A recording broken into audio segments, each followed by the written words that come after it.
हाँ रख रहा हूँ।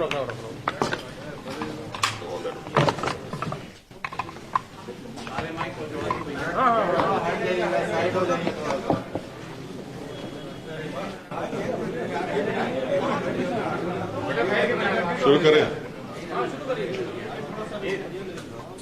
सभी मीडिया के लोगों का बेहद शुक्रिया कि आप अपना कीमती वक्त निकाल कर आज के इस प्रेस कॉन्फ्रेंस में शिरकत की। आपको ये बताना चाह रहा हूं कि आज हमारे साथ भागीदारी परिवर्तन मोर्चा के कन्वीनर जनाब बाबू सिंह कुशवाहा साहब और रामचरण कश्यप साहब भी हैं और डॉक्टर अयूब साहब हैं जो पीस पार्टी के अध्यक्ष हैं, सदर हैं।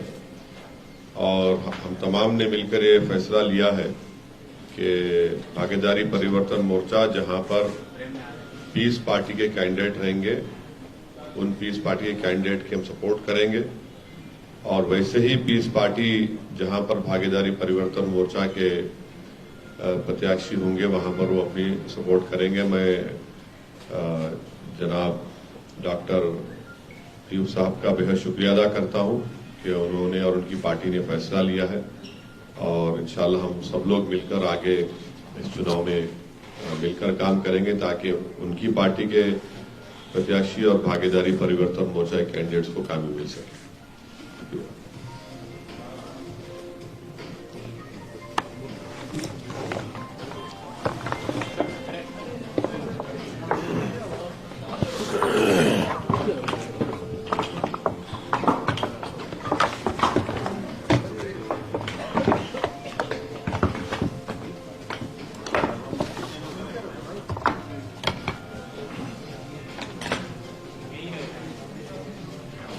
सभी बंधुओं का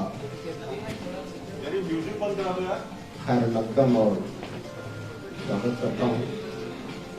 मुझे आज खुशी है कि हम सभी ने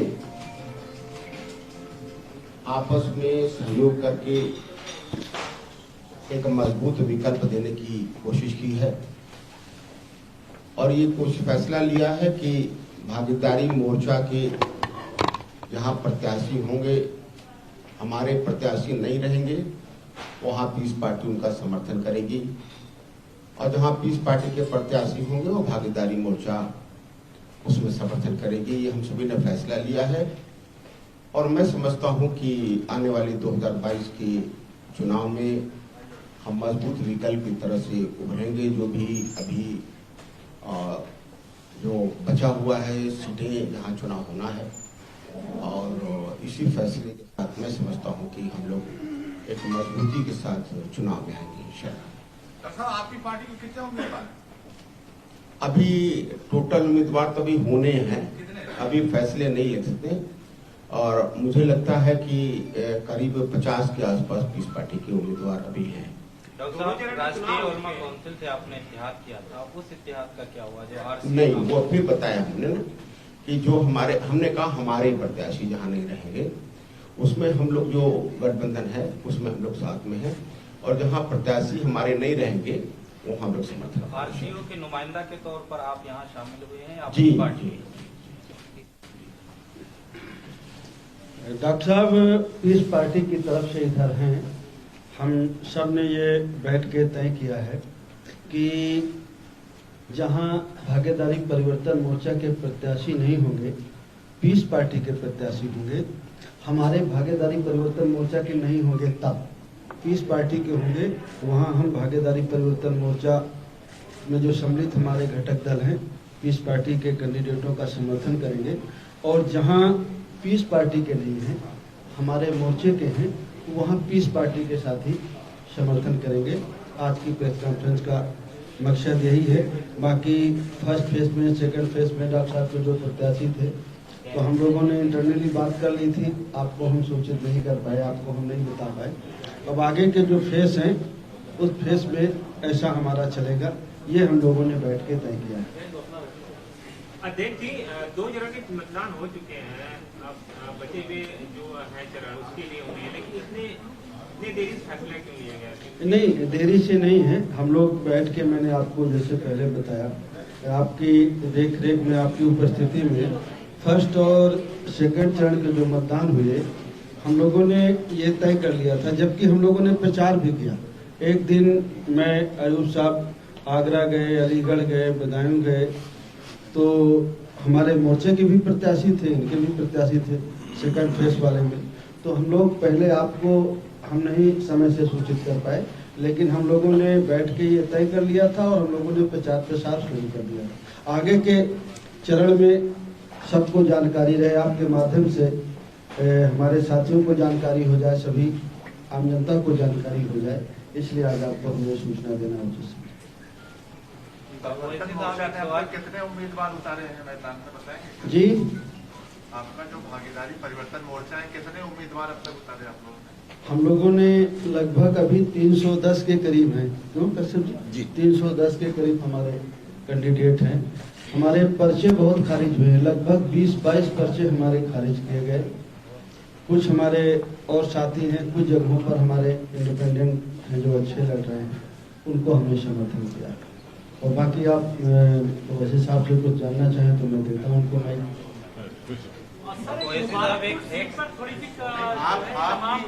चल रही है, कहाँ एमआईएम ने भी कैंडिडेट दिया है, जाप का भी कैंडिडेट कहाँ है, फाइनल वहाँ से क्या है? कहाँ पे? मुबारकपुर सीट पर आजमगढ़ की।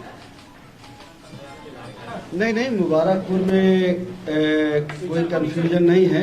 एक ही कैंडिडेट रहेगा, या जाप का रहेगा जन अधिकार पार्टी का, या एआईएमआई का रहेगा, एक ही कैंडिडेट रहेगा।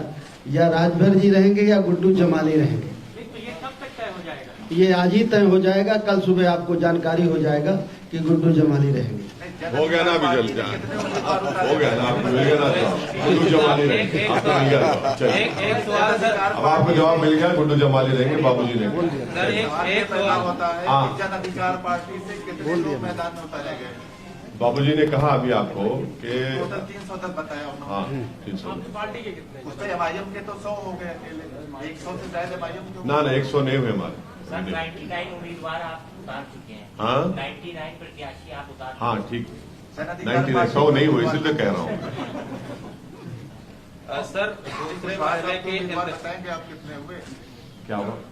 सर दूसरे मरहले के इंतखाबात पोलिंग हो चुकी है, ऐसे में आपका बयान आता है कि हिजाब वाली इंशाल्लाह प्राइम मिनिस्टर बनेगी।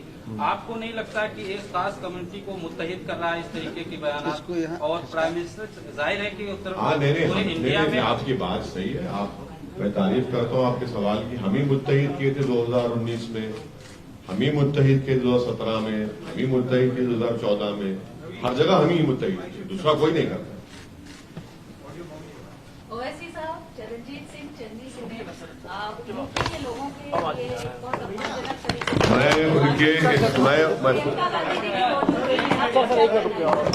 मैं उनका स्टेटमेंट सुना हूं। एक प्रदेश के मुख्यमंत्री को दूसरे प्रदेश के लोगों के बारे में इतना डिरोगेटरी तरीके से बात करना बिल्कुल गलत है। वो एक संवैधानिक पोस्ट पर है, उनको जेब नहीं देता, और जिस ओहदे पर है उसका इकबाल रखना चाहिए। तो उन्होंने जिस तरह से ये बात कही है, मैं उसको नहीं मानता, मैं उसको कंडेम करता हूं, और बिल्कुल गलत कहा उन्होंने।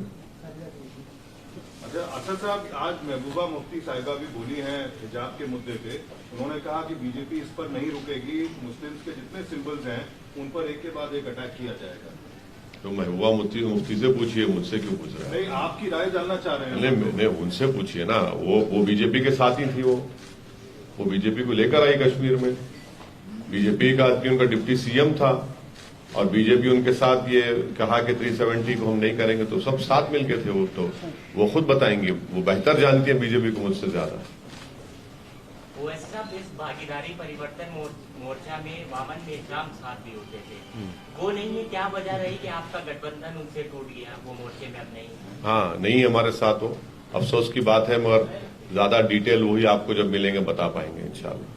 जी, मुख्यमंत्री जी लगातार एक शब्द का इस्तेमाल कर रहे हैं, गर्मी का। कह रहे हैं जो हमारा विपक्ष है, ज्यादा अगर होगा तो हम गर्मी निकाल देंगे, जून में भी हम गर्मी निकाल देंगे। हाँ, वो मौसम वैज्ञानिक एक्सपर्ट है, तो मुझे यकीन है कि वो माने पूरे विश्व में अगर क्लाइमेट चेंज हो रहा है, तो मैं तो अपील करूंगा कि आइंदा जब वर्ल्ड क्लाइमेट कॉन्फ्रेंस होगी तो मुख्यमंत्री को वहां पर बुलाया जाए, वो बताएंगे, देश को, पूरी दुनिया को ज्ञान देंगे कि क्लाइमेट चेंज क्यों हो रहा है, फॉसिल फ्यूल से हो रहा है या जबान से हो रहा है, वो बता देंगे। सर, एक सवाल ये है कि अभी योगी जी ने बयान दिया है कि सर आप वोट अपने जनताओं को सिर्फ वोट सोच समझ के करें, कहीं ये बंगाल और कश्मीर न बन जाए, उस पर क्या रिएक्शन? ये अजीब मुख्यमंत्री, उसको अपने प्रदेश से मोहब्बत नहीं है, बंगाल कश्मीर की बात करते हैं, तो उनको अपने प्रदेश से मोहब्बत होनी चाहिए ना। उनको दिमाग में ये क्यों आता है, हमको नहीं मालूम।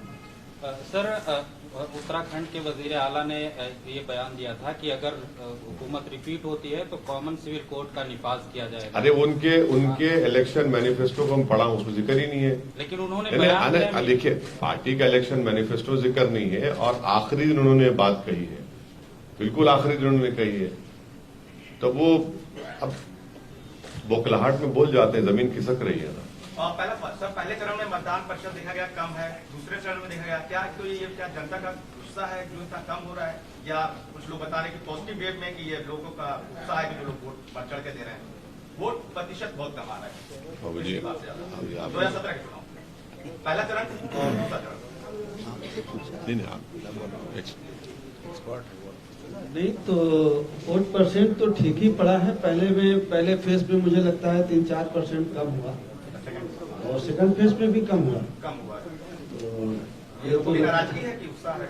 देखिए, ये तो मैं मानूंगा ये हम पॉलिटिकल पार्टियों की भी कुछ कमी है, और जो इलेक्शन कमीशन है उसकी भी कमी है, कि जो हमें प्रचार प्रसार करना चाहिए, जो लोगों को हमें जागरूक करना चाहिए, वो हम नहीं कर सके, और कुछ उदासीनता भी लोगों की हो सकती है पॉलिटिकल सिस्टम से, क्योंकि जो गवर्नमेंट थी, खास करके जिस एरिया में चुनाव हो रहे थे, किसानों का बड़े पैमाने पर विरोध था, गवर्नमेंट के खिलाफ थे, तो वो भी एक रीजन हो सकता है।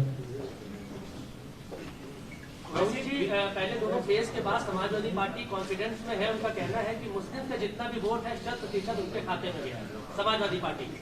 अच्छा, दूसरे समाज का नहीं गया? दूसरे समाज का नहीं गया? नहीं, तो ये नहीं, क्या ये एक ही समाज वोट डालता है क्या? अतिरिक्त में बता रहे हैं, अतिरिक्त। अच्छा, दूसरे का नहीं मिला उनको, फिर तो ख्वाब चूकनाचूर हो जाएंगे। ओके सर, बहुत बहुत शुक्रिया, thank you sir. Thank you. हाँ, ले लीजिए, फोटो लीजिए, बिल्कुल। भाई